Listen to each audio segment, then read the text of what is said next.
stop. No, keep going.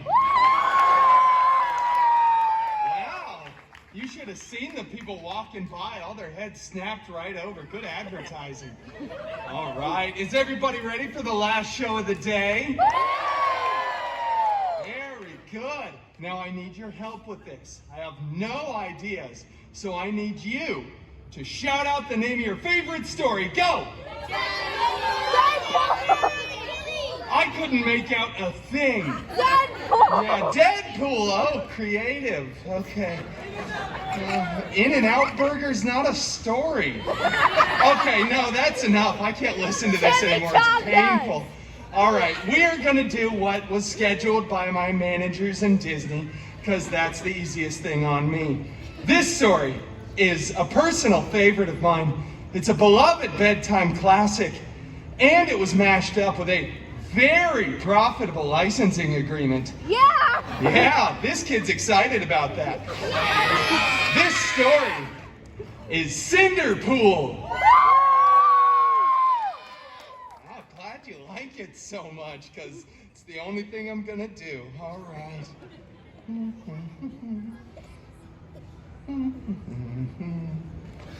Would you look at this picture right here? It's Wolvie putting the shoe on me.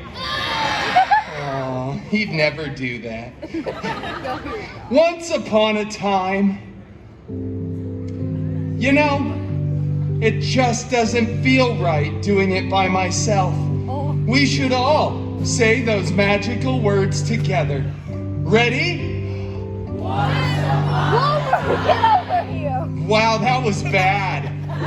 Yeah, that was just really bad. I'm gonna do it myself. Once upon a time, Cinder-pool lived in a big mansion with his step professor and step mutants. The biggest of those step mutants, Colossus, was always making up silly rules around the house.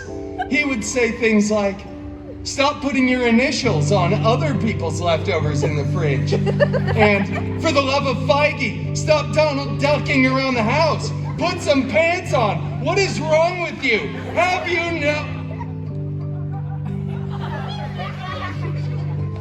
Anyway, the other main step mutant, Negasonic Teenage Warhead. Wow, big fans of Negasonic, aren't we? Yeah, no, thanks for that. Clear. Yeah, she was always texting and rolling her eyes. She was so Gen Z. Now, both of these step mutants were very jealous of Cinder-pool because Cinder-pool had a much, much larger fan base than they did. Thank you. Yeah, we already cheered for the people walking by. It's fine. One day, a non-union extra went running in front of the mansion screaming. King Thanos was having the biggest battle of Phase 3.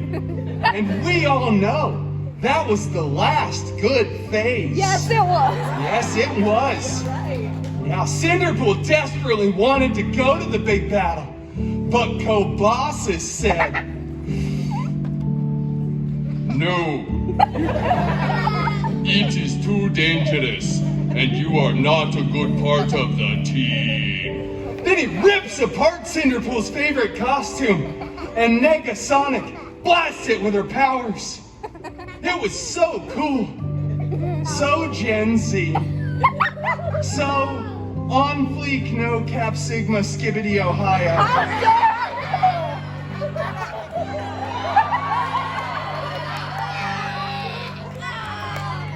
Oh, that hurt. I should not have done that.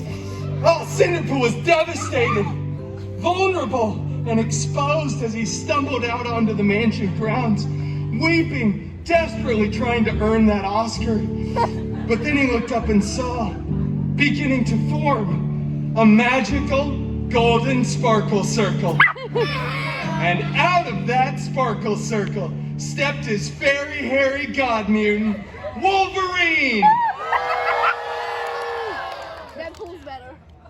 Due to casting issues, The part of Wolverine will be performed by a much more talented and better looking performer. Me. Shut up, bub. That's the best impression you're gonna get here, people. It's a very... Oh, fairy god mutant Wolverine! I desperately want to go to the big battle, but my mean step mutants destroyed my costume. Stop whining. Get yourself a new costume. Something that fits nice and snug. Okay, Wolvie, whatever you say. So Cinder-pool runs to the wardrobe department, gets a new, freshly laundered costume, and headed to the big battle. He missed most of it because he had to stop for some chimichangas at the local 7-Eleven. Oh, yes, chimichangas. Yes, chimichangas. That's right. But 7-Eleven doesn't sell chimichangas anymore, so he had to go to 3 other gas stations. And let me tell you what strange things are afoot at the Circle K. When he got to the battle, though, the Avengers were winning. Captain America looked so good in those pants. Cinder-pool looked around for his fairy god mutant Wolverine, but Disney hadn't purchased the rights to him yet. No! So as he looked around, he saw, right there on the stairs of the alien ship, a single glove. He went over and picked that glove up, gave this tiny Deadpool a high five. Tiny pool, yeah? It's a beautiful glove, gold encrusted with colorful jewels. There were 6 of them. I don't know if that's relevant at all. He said, I wonder who this glove fits. And put it on. Oh, God. Yeah, after some buzzing, whirring, and clicking, it was a perfect fit. But then all the Avengers start screaming, no, Cinder-pool, take that thing off. You could hurt yourself. Thor started crying. Oh.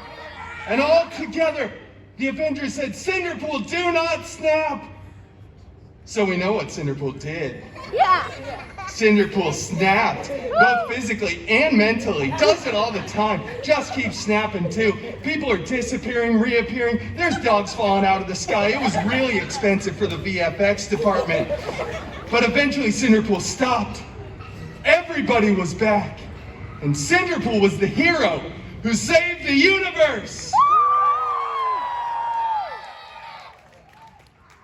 Then, all the Avengers tackle Cinder-pool to the ground, rip the glove off of his hand, blah, blah, blah. Years later, when they remake the film, they AI Tony Stark's head onto my beautiful body. And it goes on to become the most profitable film in the Feige universe, the FCU. But it's okay, because Cinder-pool went on to start his own film franchise, which breaks box office records. Yeah. And then they had to invite Cinder-pool back to the Avengers Endgame 2, Electric Boogaloo. And that, ladies and gentlemen, is the true story of how Cinder-pool became the belle of the Avengers Ball. Well, thank you all so much for joining me there for that story. We go wildly off the rails from Cinderella, but we get back there. This is the final story of the day, and I'm definitely not doing anything else, so don't look for me over there in about an hour. Thank you all so much for joining me for Story Time with Deadpool. You were all wonderful. Thank you so much. Well, most of you are wonderful. Those of you who are not know who you are. Bye there. All hail Deadpool! All hail Deadpool!